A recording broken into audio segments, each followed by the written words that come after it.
Good afternoon, board members. So I will begin where you left off, President Taylor, by spending some time talking about our recent effort to support the rights of shareholders in publicly traded companies. Some call our effort unprecedented, to which I would say that's because the potential impacts of this attack on shareholders is also unprecedented. Let me emphasize a key point. Our rights as shareholders to engage with companies and encourage good governance, and when needed, to demand more. These rights are essential and really are a part of the fiduciary duty that we have to our members for creating that long-term value that pays the benefits our members receive through their lifetime. We must hold company directors accountable when that company seeks to limit or block the role of shareholders in asking questions, having a say, and suggesting ways to improve their profitability. And that's why we voted against all directors and the CEO at ExxonMobil. We hold them responsible for the company's lawsuit against Arjuna Capital in a Texas federal court. We hold them responsible for the company's refusal to use the existing regulatory process to respond to Arjuna's shareholder proposal. We also hold them responsible for refusing to drop the lawsuit even after Arjuna withdrew its shareholder proposal and promised to never, let me repeat that, they promised to never again submit that same proposal. We went directly to ExxonMobil with our view that the lawsuit is unwarranted.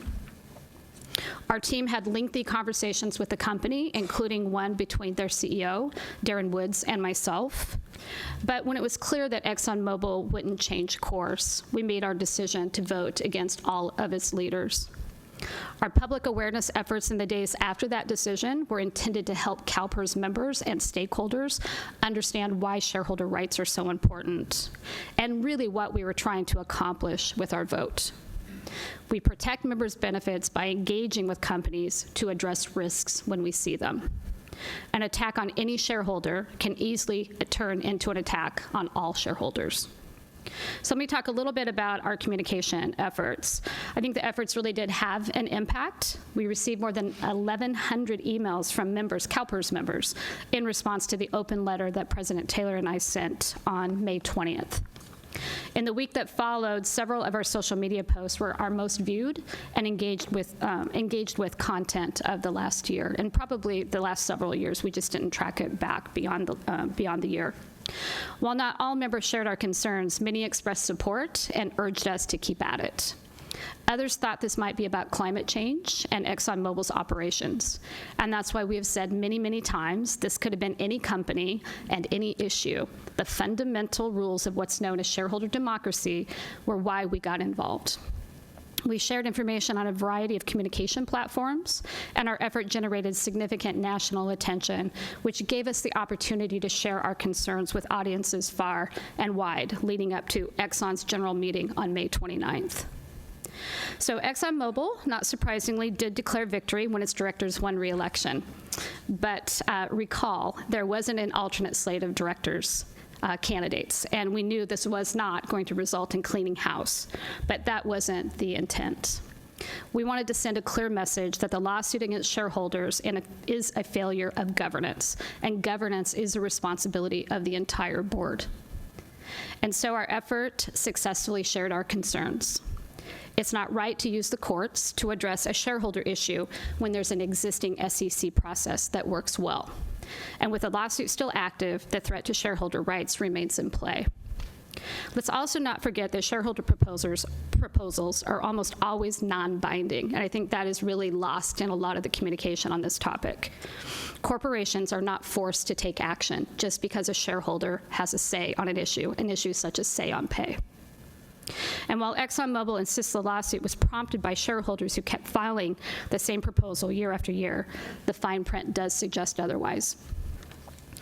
The lawsuit seeks changes in the rules surrounding when a shareholder can question business operations, what's known as ordinary business. That would devalue the role of the investors who actually own that company. We did the right thing by raising this issue and pointing out that this is not an isolated fight.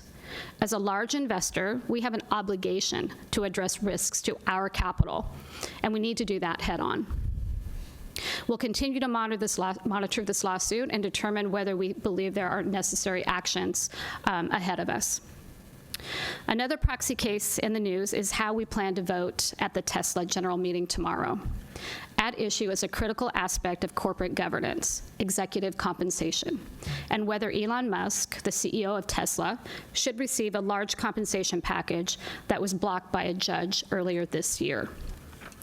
So I want to clearly state for the record that we did not support the CEO compensation package when it was first approved by shareholders back in 2018. And I need to really be clear about that. I gave some inaccurate information on an interview that I need to clear up in this report. I had believed that we had voted in favor of it. In fact, we did not. I came back and checked with the team. So we did not vote for that package in 2018, and we will not support it this year.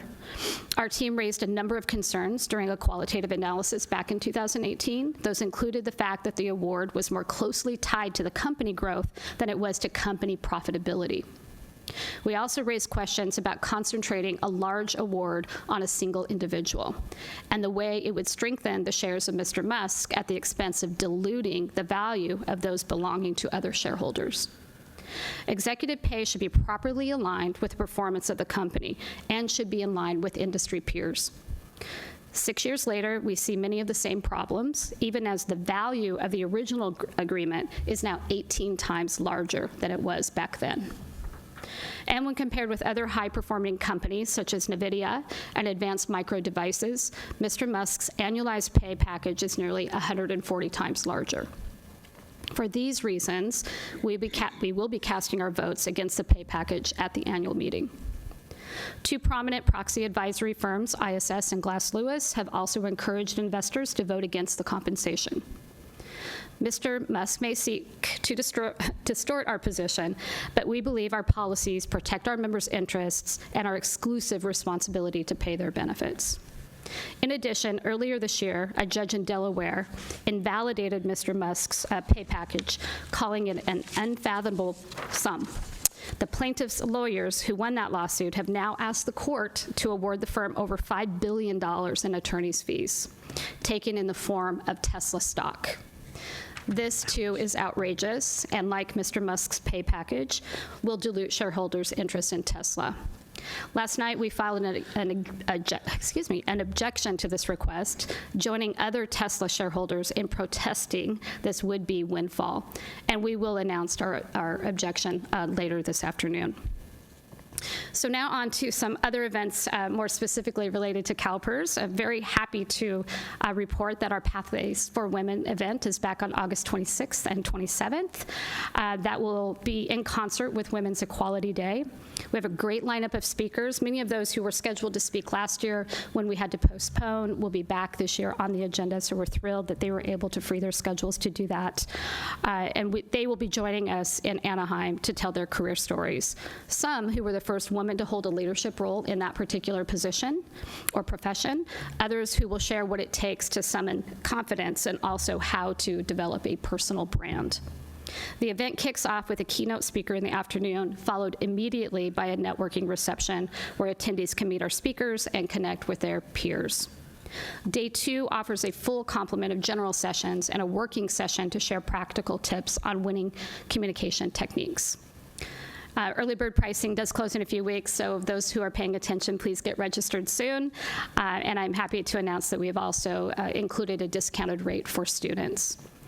Please encourage your network to attend. As you know, we welcome all attendees, regardless of gender identity or background. And then on to another major event that we hold every year, which is the Educational Forum. This is our 25th anniversary. This did start as the Employer Educational Forum and has really expanded into more of a CalPERS, educational session for all attendees. That registration has launched, and this year, again, we'll be celebrating our 25th anniversary.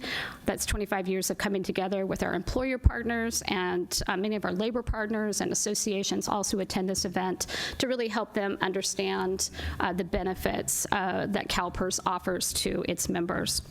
Whether working with our actuaries to plan their budgets or attending classes, exhibits, and one-on-one consultations, our employers do look forward to this event every year. It is very well attended, and we always look forward to hosting it. So this year, we'll be meeting in San Diego from October 28th to October 30th.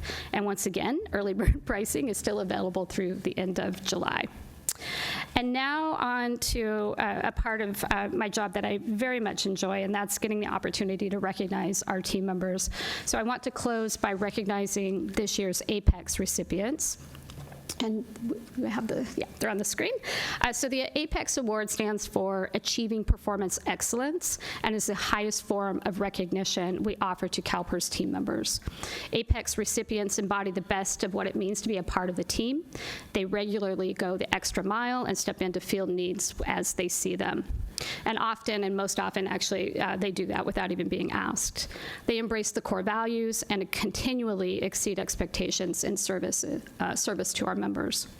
Since the APEX Award's inception in 2001, there have been 644 team members recognized for their work. 41 recipients were honored twice, earning them the title of Emeritus recipient. Many of this year's class of honorees are here in the auditorium with us, and I'd like to ask them to stand and be recognized.